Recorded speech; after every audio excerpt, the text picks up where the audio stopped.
Hello, मैं राहुल कुमार सिंह आपका अपने channel the next level classes में स्वागत करता हूं। और आज हम शुरू करते हैं कंप्यूटर की पीढ़ियां, जिसको हम बोलते हैं जनरेशन ऑफ कंप्यूटर।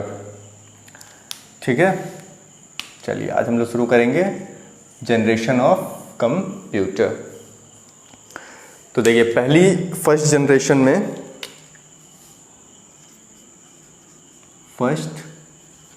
जनरेशन, ठीक है। हाँ दोस्तों, तो देखिए फर्स्ट जनरेशन जो वेरी करता है, जो इसका डेट है वो है 1946 से 1952 तक। ठीक, अब देखिए इस जनरेशन में क्या क्या चीज़ें नई आई। देखिए इस जनरेशन में वैक्यूम ट्यूब टेक्नोलॉजी का प्रयोग किया गया, जो कि जिसमें मतलब एयर नहीं होता था, पूरा एकदम वैक्यूम ट्यूब होता था, कोई एयर कुछ नहीं, पूरा एकदम खाली। ठीक, इस टेक्नोलॉजी का यूज किया गया। इसमें मशीन भाषा का प्रयोग किया गया। इसमें मशीन भाषा, जैसे आज के टाइम में लोग प्रोग्रामिंग लैंग्वेज और ये सब की बात करते हैं, तो मशीन को समझने के लिए मशीन भाषा का प्रयोग किया गया। इसमें मशीन भाषा का प्रयोग किया गया। अब करें मेमोरी की बात, तो इसमें मेमोरी के तौर पर चुंबकीय टेप, जिसको हम बोल सकते हैं मैग्नेटिक टेप,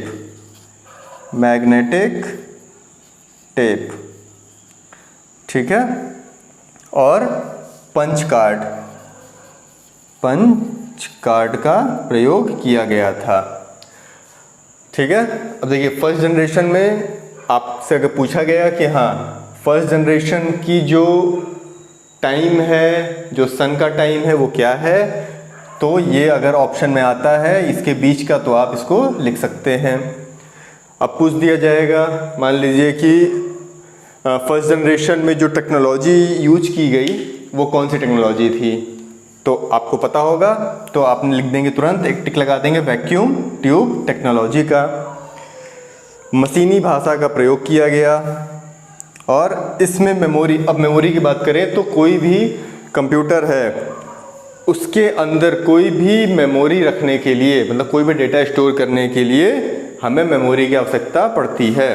तो मेमोरी की आवश्यकता पड़ने के लिए यहाँ पे चुंबकीय टेप या फिर मैग्नेटिक टेप बोल सकते हो आप, और पंच कार्ड का प्रयोग किया गया, पंच कार्ड यूज किया गया। इतनी चीज़ें फर्स्ट जनरेशन में देखने को हमें मिलती हैं। अब बात करते हैं अगर सेकंड जनरेशन की। ठीक है, अगर हम बात करते हैं second generation,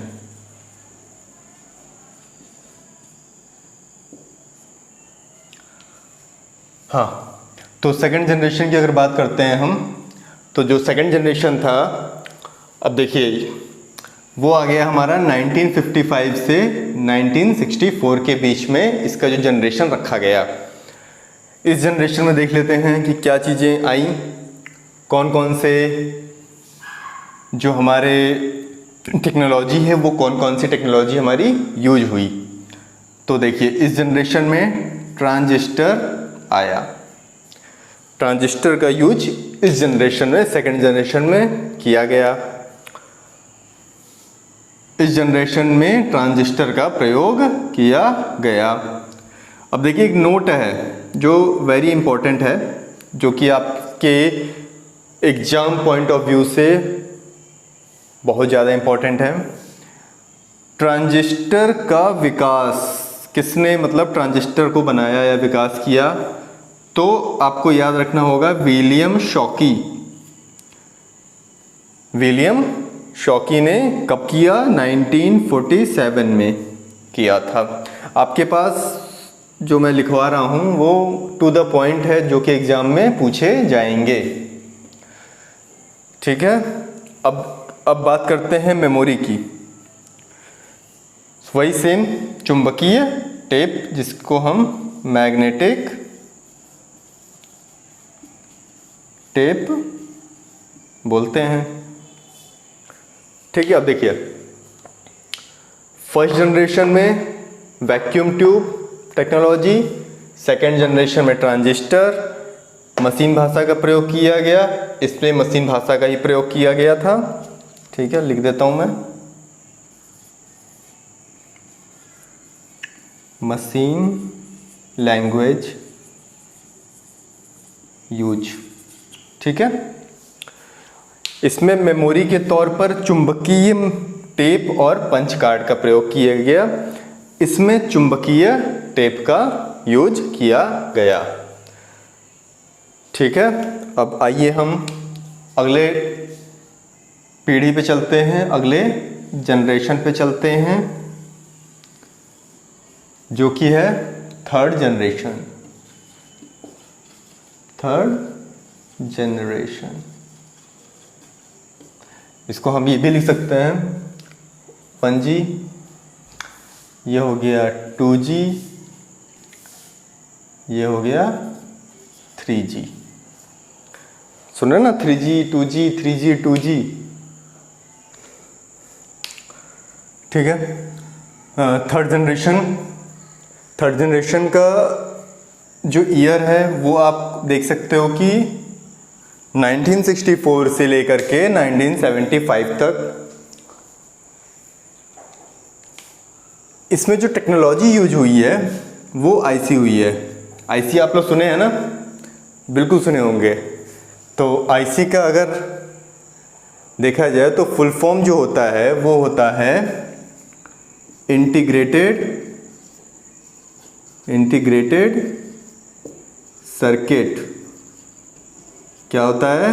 integrated circuit, IC. ठीक है, चलिए अब देखिए, पूछ दिया जाएगा आपसे कि थर्ड जनरेशन में जो टेक्नोलॉजी यूज हुई है वो कौन सी टेक्नोलॉजी है, जिसमें ऑप्शन मान लीजिए आ जाता है आईसी आ गया, ट्रांजिस्टर आ गया, वैक्यूम ट्यूब। तो आप लोगों को अगर पता होगा तभी आप इस पे सही आंसर दे पाएंगे। ठीक है, तो इसका पहला अगर आप देखें तो इसमें टेक्नोलॉजी कौन सी यूज हुई? Integrated circuit. अब इस आईसी का विकास किसने किया? जैक किल्बी ने किया। जैक किल्बी ने कब किया? 1958 में। कब किया? 1958 में। मतलब इन्होंने इस जनरेशन में ही इसको खोज दिया था, विकास कर दिया था इसका। ठीक है, डेवलप कर दिया था। बट ये कब आया कि इस जनरेशन में? 1964 से लेकर के 1975 के बीच में। अब देखिए इसमें जो प्रोग्रामिंग, अब क्या हुआ कि प्रोग्रामिंग में हाई लेवल लैंग्वेज यूज होने लगी। कौन सी लैंग्वेज यूज होने लगी? हाई लेवल लैंग्वेज, जो कि अगर हम पहले देखें तो इसमें हो रही थी मशीन लैंग्वेज। ठीक है, इसमें भी मशीन लैंग्वेज यूज हुई। आफ्टर दैट जब थर्ड जनरेशन में हम आए तो हमें हाई लेवल लैंग्वेज देखने को मिली। ठीक है, हाई लेवल लैंग्वेज देखने को आपको मिली। अब इसमें जब मेमोरी की बात करें तो मेमोरी में चुंबकीय डिस्क, जिसको मैग्नेटिक डिस्क भी हम बोलते हैं, चुंबकीय डिस्क का यूज इसमें होने लगा। ठीक है, तो देखिए तीन चीज का हमें पता चला, first generation, second generation, third generation. अब इन तीनों में से आपको, मुझे नहीं लगता है कि कोई प्रॉब्लम होनी चाहिए। अगर इसमें से कोई भी क्वेश्चन आएगा तो आप आसानी से इसको कर पाएंगे। ठीक है, और कुछ तो है नहीं। अब हम चलते हैं फोर्थ जनरेशन पे। आपको तो ये पता होगा कि टोटल हमारे पास 5 जनरेशन है। तो अब चलते हैं 3G थर्ड जनरेशन के बाद फोर्थ जनरेशन में और देखते हैं कि उसमें क्या क्या चीज़ें डेवलप हुई। तो चलिए फोर्थ जनरेशन।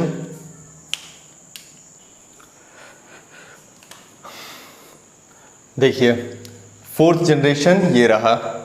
तो फोर्थ जनरेशन में जो ईयर है वो है 1975 से 1989 के बीच में। ठीक, तो अब इसकी देखिए क्या है, इसमें जो टेक्नोलॉजी यूज हुई IC, same IC technology use हुई, पर इसकी आधुनिक तकनीकी मतलब इसको मॉडर्नाइज किया गया। आईसी में जो अगर आप बात करें थर्ड जनरेशन की, तो इसमें जो इस आईसी यूज हुई वो हुई स्मॉल स्केल इंटीग्रेशन सर्किट। ठीक है, तो इसमें जो हुआ small scale integration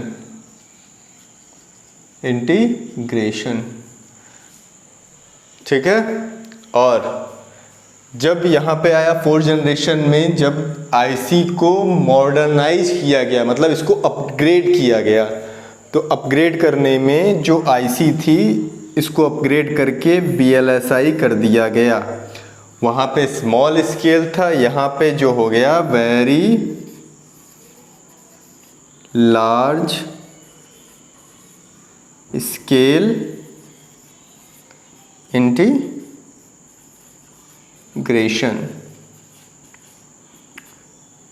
very small very large scale integration.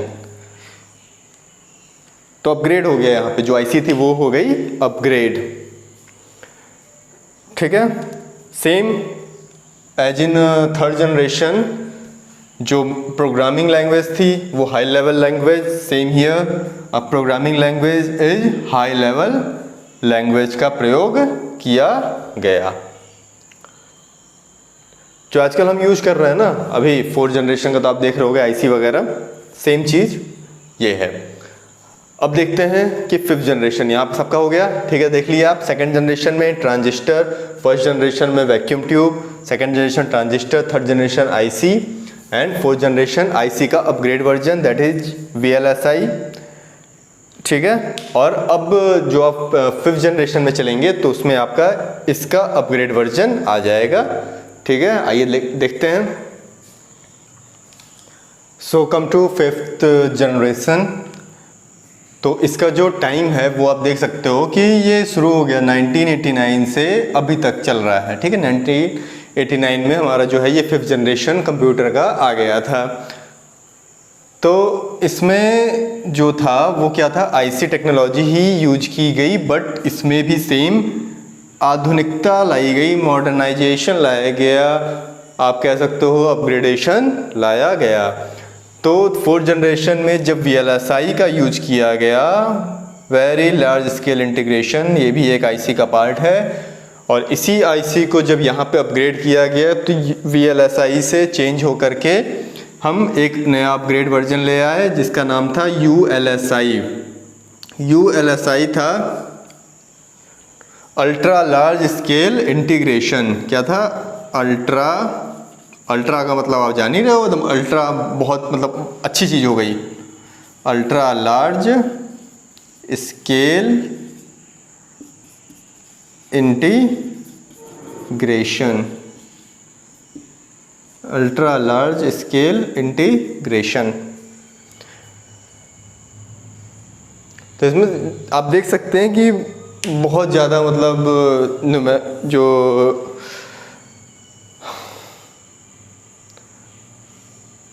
Objective पूछे जाएंगे, जो आपके क्वेश्चन आएंगे वो काफ़ी अच्छे आएंगे, इसमें पूछे जाएंगे।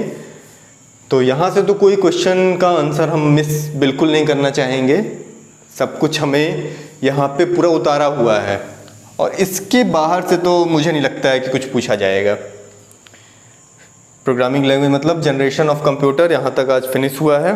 हाँ चलिए, अब ultra large scale integration, second point, programming के लिए हाई लेवल लैंग्वेज का प्रयोग होने लगा, जो कि चला आ रहा था हाई लेवल लैंग्वेज।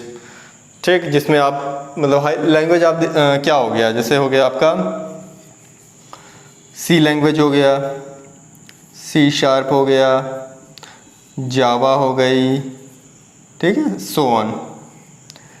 तो ये सब जो लैंग्वेज थी ये यूज में आने लगी इसको बोलते हैं हाई लेवल लैंग्वेज। अब देखिए, जब इन लैंग्वेज का यूज होने लगा तो इन भाषाओं में GUI का नाम आपने सुना होगा, नहीं सुना है तो सुन लीजिए। GUI बेसिकली होता क्या है? ये होता है ग्राफिकल यूजर इंटरफेस। क्या होता है? ग्राफिकल यूजर इंटरफेस, ठीक है, ग्राफिकल यूजर इंटरफेस। अब देखिए, जब आप एक सिस्टम चलाते हैं, ठीक, मान लीजिए आपने ये आपका कंप्यूटर है, ये आपका एक कंप्यूटर की स्क्रीन हो गई। अब यहाँ पे आप देखते होंगे कि यहाँ पे एक माई कंप्यूटर बना होता है, रिसाइकल बिन होती है, और मतलब हर एक एप्लीकेशन का आपको यहाँ पे एक इंटरफेस दिखता है ना। तो ये जो इंटरफेस है इसी को हम बोलते हैं ग्राफिकल यूजर इंटरफेस। तो इस ग्राफिक से हमें पता चल जाता है कि हाँ ये क्या है। इस माई कंप्यूटर के अंदर हम जाएंगे, अब जैसे आप क्लिक करते हो ना, पहले करोगे कंप्यूटर पे, माई कंप्यूटर पे, फिर अंदर जाओगे तो आपको एक अच्छा सा पेज दिखता है जिसपे सब कुछ लिखा रहता है, डॉक्यूमेंट, फाइल, ठीक है, लोकल डिस्क जो भी होगा, DECF, ठीक है। तो ये सब आप देख के पहचान जाते हो कि हाँ इसके अंदर ये चीज़ें हैं, इसके अंदर फोटोज हैं, कि इसके अंदर वीडियोज हैं, ठीक है। तो ये जो चीज़ हम देख सकते हैं, ये चीज़ जो आई वो आई हमारी 5th जनरेशन के समय में, जब इन भाषाओं का यूज हुआ और इन भाषाओं में जब GUI का यूज हुआ तो हम सक्षम हो गए किसी चीज़ को पहचानने में as a graphic user interface की वजह से। तो आज का जो देख लीजिए आप, फिर से हम एक बार रिवाइज करा देते हैं। देखिए, क्वेश्चन पूछ देगा, मान लीजिए कि आपके फर्स्ट जनरेशन में कौन सा जो टेक्नोलॉजी थी वो यूज हुई, 4th जनरेशन में, 5th जनरेशन में और 2nd जनरेशन में। तो याद कर लीजिए, फर्स्ट जनरेशन में वैक्यूम ट्यूब यूज हुआ, 2nd जनरेशन में ट्रांजिस्टर, 3rd जनरेशन में IC, और IC में स्मॉल स्केल इंटीग्रेशन, फिर 4th जनरेशन में भी IC यूज हुई जिसका था VLSI, very large scale integration, और आपका 5th जनरेशन में ULSI का क्या हो गया, अल्ट्रा लार्ज स्केल इंटीग्रेशन। तो ये आप कभी नहीं भूलेंगे जो आपका ये रिदम है, according to 1st, 2nd, 3rd, 4th, 5th generation, जिसको हम कह रहेंगे कंप्यूटर की पीढ़ियाँ। हम समझ गए कि हाँ ये चीज़ें हैं। पहले में मेमोरी के लिए जो हमारा फर्स्ट जनरेशन था उसमें memory tape, magnetic tape use हुआ और पंच कार्ड यूज हुआ। 2nd में मैग्नेटिक टेप, आपका 3rd में चुंबकीय डिस्क, मैग्नेटिक डिस्क, और उसके बाद आज के टाइम में आप देख रहे हैं कि पेन ड्राइव और हार्ड डिस्क वगैरह यूज में हो रही है, ठीक है। तो इन्हीं में से क्वेश्चन पूछा जाएगा। हाई लेवल लैंग्वेज कब आई? तो हाई लेवल लैंग्वेज जो थी हमारी 3rd जनरेशन में आई। फिर पूछ दिया जाएगा, क्वेश्चन आ सकता है कि IC का विकास किसने किया था? तो जैक बिल किल्बी ने, ठीक है। तो इस तरह का चीज़ों को लिए हम समय निकाल के थोड़ा सा देख लेंगे, पढ़ लेंगे, तो एग्ज़ाम के टाइम में हमें दिक्कत नहीं होगी। और दोस्तों, अगर आप लोगों को मेरा पढ़ाना अच्छा लग रहा हो और पसंद आया हो तो जल्दी से लाइक कर दीजिए और कमेंट कर दीजिए कि हाँ मुझे अच्छा लग रहा है पढ़ने के लिए, पढ़ने में मज़ा आ रहा है। और अपने दोस्तों के साथ आप शेयर भी कर सकते हैं, और कर सकते हैं कि अच्छा लगा तो भाई हर कोई शेयर करता है। तो दोस्तों, आज के लिए इतना ही। अब नेक्स्ट टॉपिक पे हम चलेंगे जिसका नाम है टाइप्स ऑफ कंप्यूटर। तो वो आपको अगले पार्ट में मिलेगा।